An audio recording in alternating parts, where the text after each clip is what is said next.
SketchyGOichie.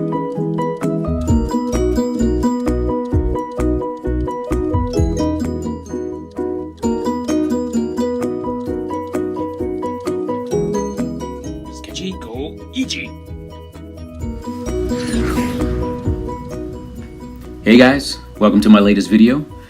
This is actually a multi-character piece drawn in that similar style to some of my previous posts. In this case, I am taking some characters and adding some environment, some character interaction. I figured I can't just show you a bunch of just sort of random characters with no backgrounds and sort of no rooted in any kind of environment at all, and consider myself any kind of artist.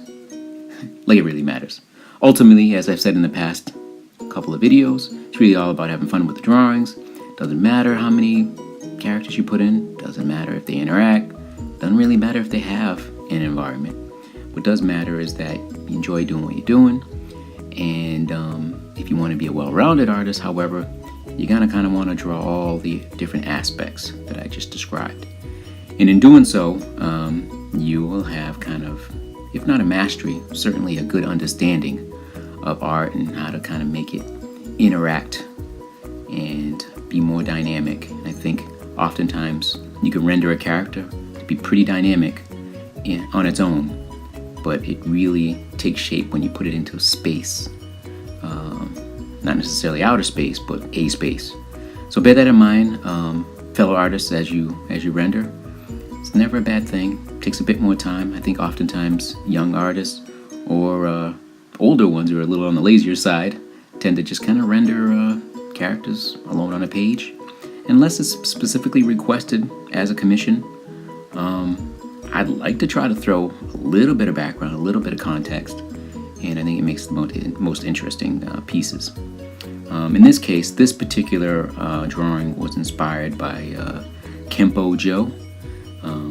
He's kind of a local karate master here in Massachusetts, and he actually suggested this. I guess for years he's wanted this sort of interaction as you're starting to see take shape.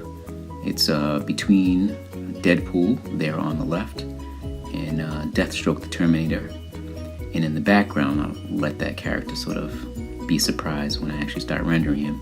But they're sort of squaring off, and the character in the back is the referee.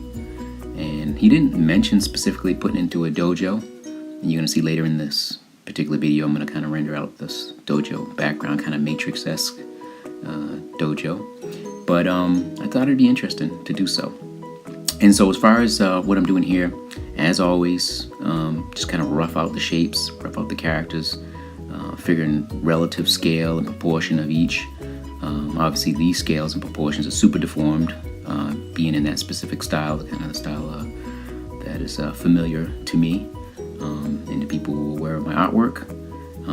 So for me, it's kind of fun to render in that style. I like to take these cartoony, cheapy characters and put them into an environment.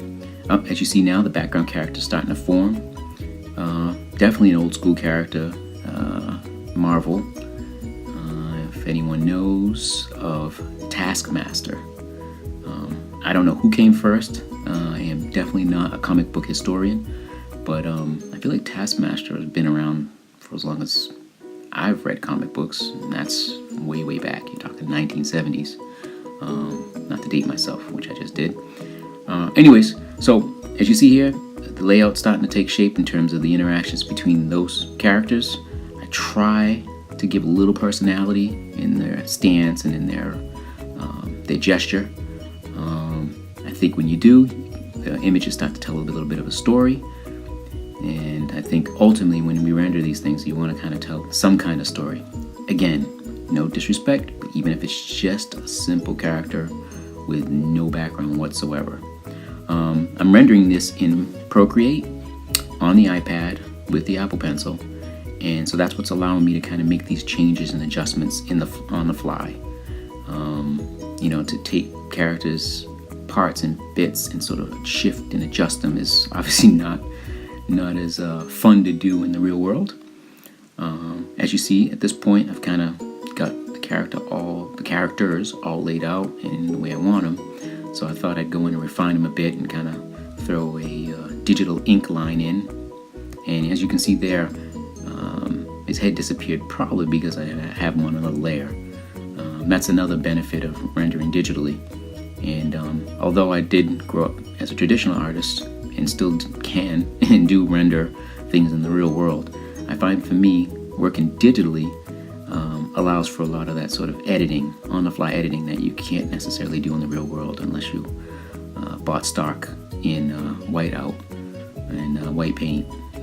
So again, just taking Deadpool and sort of rendering him step by step and piece by piece. I sort of, when I render, I like to do the heads first and then work my way down.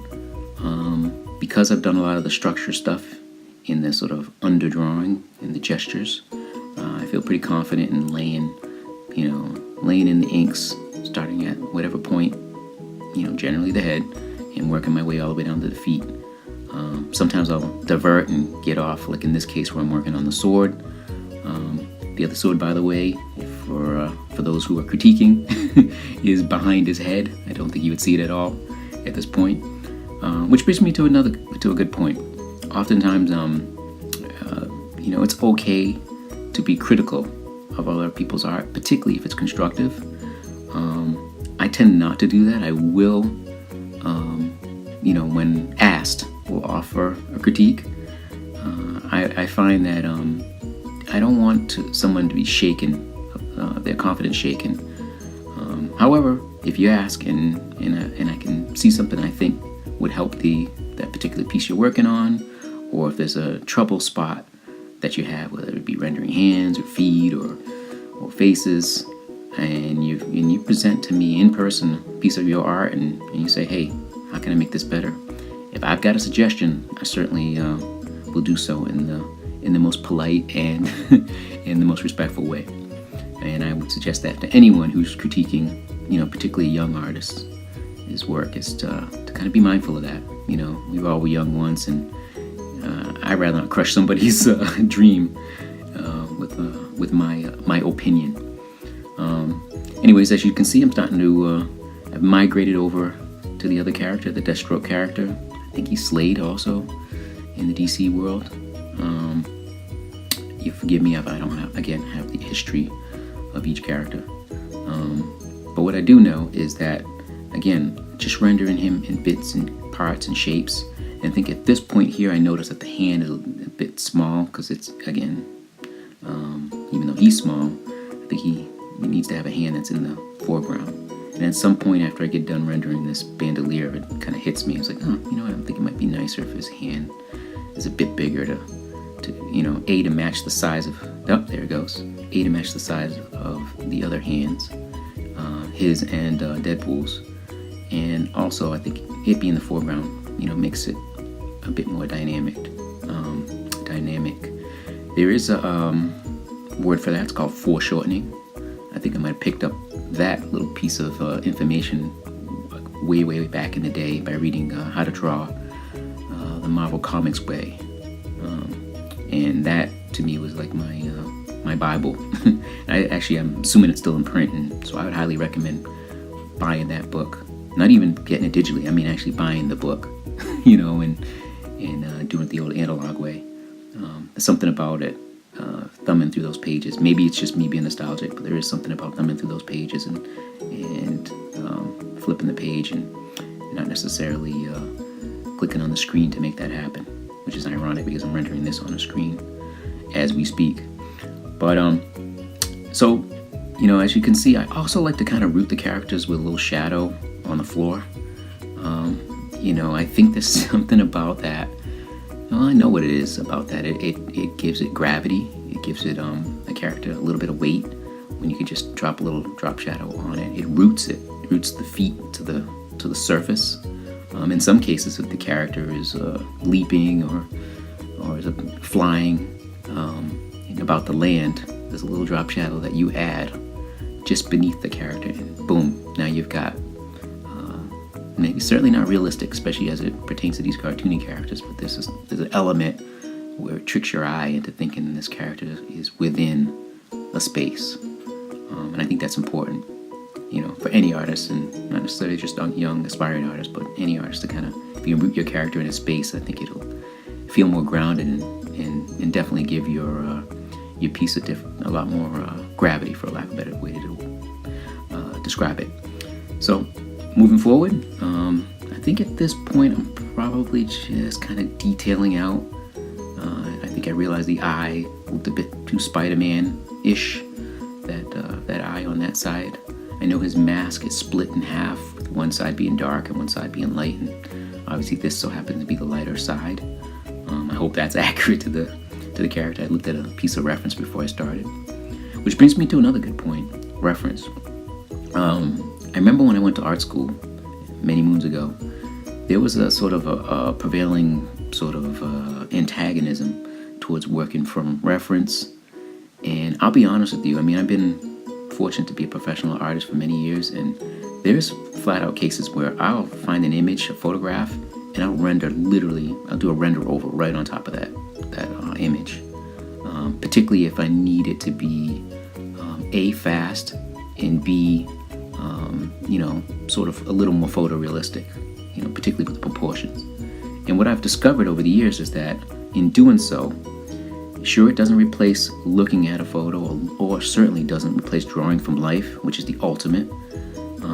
What it did for me anyways, is make it so that I actually had I was building a photo library. It's almost like a muscle memory thing. Going back to the art, as you can see, there's a certain point there there was half of a Taskmaster there in the background, and again in Procreate, very simple. Took that half, duplicated it, flopped it, and then adjusted it ever so slightly, because if you do an exact duplicate and just kind of move it over, it's a little too symmetrical.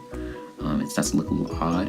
So I shifted a bit, and I moved it around a bit, and I distorted a bit, that right side, and then I connect the two, and that's how I get sort of a little less symmetrical, sort of flopped image. Here's the point in time where I was like, all right, let me sort of blind out the layers that I'm working on with the characters, the foreground characters, and I started sort of putting together the dojo image. Speaking of reference, bringing it back to that, I found a little Google search dojo and sort of used that as a guide on the detailing, because I'll be honest with you, I don't know what an ancient karate or kung fu dojo looks like. Not right out of my head anyways. I haven't a lot of experience in the martial arts, but I do have experience is in sort of rendering these spaces, and as you can see, it's just a simple perspective, nothing too exotic, not multiple 3-point perspective. I was going for straight on view, and I wanted the focus to be on the characters and the background element to be just that, a background element. There are some times where background elements can fight for attention in any given piece, and I didn't want that to be the case here. So one cool element about working digitally is, I don't know if you notice here where I sort of rendered over that column, and then you just see where I erased that section. That's just simple matter of just, I knew that section was going to overlap, so I just put on another layer, rendered it, then went back in and just erased it on that layer, and then merged the two after the fact. And I think what that did is it made my life a lot easier, rather than trying to have to really zoom in and try to capture that line with the eraser. It's very easy to do that on one layer. See, I'm doing it again here. It's overlapping, it's on its own separate layer. So when it comes time for me to erase it, it's very easy because it's separate from the artwork underneath. That column is on its own layer underneath. And I figure if I'm going to work digitally, I might as well take advantage of the technology. Oh, there you can see where I erased it and sort of kind of put the perspective line back in. Here's where I'm extending the image. I realized now that, I just flopped it. So what I had realized was that I'm going to need a little more image area to kind of make it work. And so at this point, I'm doing a little fine-tune adjustments. And as you can see, I'm sort of trying to play on, how big I want them to be in the space, how big I want the background to be, and And I was toying with the idea of coloring this one, so I'm monkeying around with kind of throwing in some shadow and some highlight. I was gonna perhaps do a full color render, but I think when Joe brought this up to me, I think his intent was just to have a inked piece of art. It's kind of the art he's had me commission in the past, so I thought it might be cool for my own enjoyment to kind of throw in these highlights and shadows. And as you can see here, I'm kind of whiting in Taskmaster's cape and his hood and his gloves. But the reality is, I think ultimately this is probably best served as just a line art sketch. And as you can expect based on the background, these little highlighted areas are on their own layer underneath the black light art, so that way it doesn't kind of monkey around with the line art. All right, so here's where I'm making the decision. All right, it's inked. I signed it. It's inked. There you go. Grayscale-ish to the actual final piece line art. I think this is the way to go. SketchyGOichie. We're gonna go. Live your moment. Happy sketching, y'all. Peace.